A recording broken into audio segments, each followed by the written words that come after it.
في الجواز الأمريكي مكتوب: حامل هذا الجواز تحت حماية الولايات المتحدة فوق أي أرض وتحت أي سماء. في الجواز البريطاني مكتوب: نتحرك حتى آخر جندي لحماية مواطنينا. في الجواز الكندي مكتوب: نحرك أسطولنا من أجلك. وفي الأخير الجواز السعودي هو اللي يكسب. لا إله إلا الله ومحمد رسول الله. شوفوا يا جماعة فرحة الواصلين من السودان بعد أن كانوا عالقين، وقامت القوات الملكية البحرية السعودية بإجلائهم.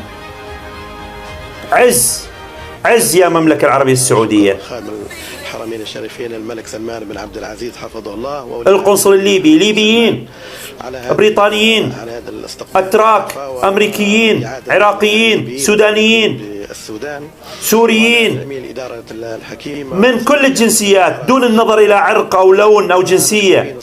هاي هي مملكة الإنسانية، هذا هو الدين الإسلامي الحنيف.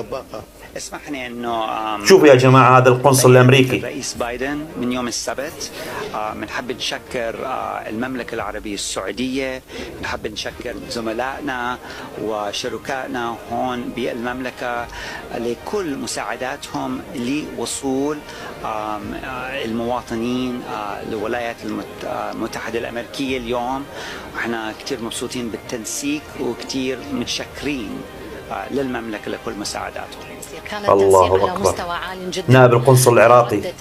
فعل المملكة العربية السعودية واستجابتها الرائعة والسريعة التي عز والله العظيم، إذا نحن ما نفتخر بالمملكة العربية السعودية منو اللي يفتخر فينا؟ الذين تم إجلاءهم والذين تعمل على إجلائهم من السودان إلى جدة بسلام وأمان، وهذا ما تعودنا عليه.